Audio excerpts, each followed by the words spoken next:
నమస్తే అండి. కేఎస్బిఎస్ క్రియేషన్స్కి స్వాగతం.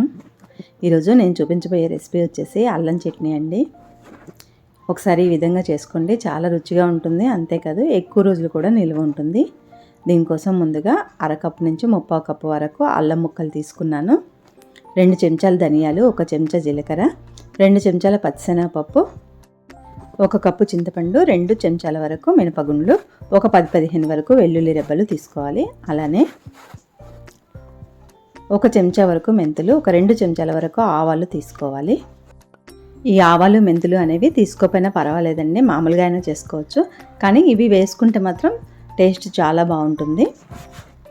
ముందుగా మనం తీసుకున్న చింతపండుని ఇలా విడివిడిగా చేసుకొని దీంట్లో చెత్త ఏమీ లేకుండా తీసేసి, గింజలు కూడా తీసేసి కొద్దిగా నీళ్లు పోసుకొని స్టవ్ మీద పెట్టి మరిగించుకోవాలి. ఇప్పుడు స్టవ్ పై ఒక కళాయి పెట్టుకొని దాంట్లోకి పచ్చిశనగపప్పు, మినపప్పు, ధనియాలు ఈ 3 కూడా వేసేసి కలుపుతూ వేయించుకోవాలి. ఇవి సగం వేగిన తర్వాత దీంట్లోకి జీలకర్ర, ఆవాలు, మెంతులు కూడా వేసుకొని వేయించుకోవాలి. ఆవాలు, జీలకర్ర, మెంతులు అనేవి మనకి తొందరగా వేగుతాయి కాబట్టి ముందు పప్పులు వేయించుకున్న తర్వాత ఇవి వేసుకోవాలి. అవి సగం వేగిన తర్వాత ఇవన్నీ కూడా ఒక ప్లేట్లోకి తీసుకొని చల్లారనివ్వాలి. తర్వాత కళాయిలో కొద్దిగా నూనె వేసుకొని దాంట్లోకి మనం తీసుకున్న అల్లం ముక్కల్ని వేసి వేయించుకోవాలి. ఈ విధంగా కొంచెం ఎర్రగా అయ్యేదాకా వేయించుకొని గిన్నెలోకి తీసుకొని పక్కన పెట్టుకోవాలి. ఇప్పుడు చల్లారిన పప్పులను మిక్సీ జార్లో వేసేసి వేయించి పెట్టుకున్న అల్లం ముక్కలు, కొన్ని వెల్లుల్లి రెబ్బలు, కొద్దిగా పసుపు, రుచికి తగినంతగా ఉప్పు వేసుకొని మూత పెట్టి వీటిని మెత్తగా మిక్సీ పట్టుకోవాలి. ముందు వీటిని మెత్తగా మిక్సీ పట్టుకోవాలి, తర్వాత వేరేవి వేసుకోవాలి. ఇలా మెత్తగా పట్టుకున్న తర్వాత దీంట్లోకి చింతపండును వేసుకోవాలి. అలాగే 1 కప్పు వరకు కారం, 1 కప్పు వరకు బెల్లం కూడా వేసుకోవాలి. మూత పెట్టి వీటన్నింటిని కూడా మళ్ళీ ఒకసారి మెత్తగా పట్టుకోవాలి. ఈ సమయంలోనే మనకి ఉప్పు, కారం అన్నీ సరిపోయాయో లేదో చూసుకోవాలి. తీపి, పులుపు ఒకవేళ సరిపోతే మరి కొంచెం వేసుకొని మిక్సీ పట్టుకోవచ్చు.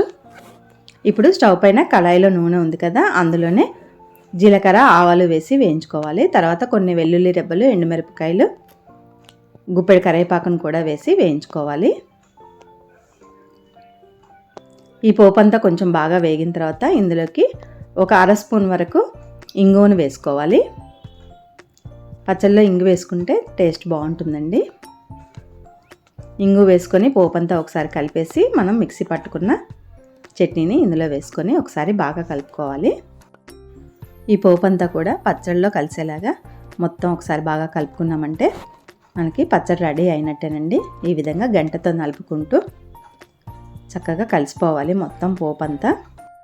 మనం ఇక్కడ అల్లం ఇంకా పప్పులు వేయించుకున్నాం కదా, వేయించుకొని చేసుకోవడం వలన మనకి ఎక్కువ రోజులు నిల్వ ఉంటుందండి. చింతపండు కూడా ఉడికించుకున్నాం కదా, ఈ విధంగా చేసుకోవడం వల్ల పచ్చడి ఎక్కువ రోజులు నిల్వ ఉంటుంది. ఒకసారి ట్రై చేయండి. నచ్చితే లైక్ చేయండి, షేర్ చేయండి, సబ్స్క్రైబ్ చేయండి. Thank you.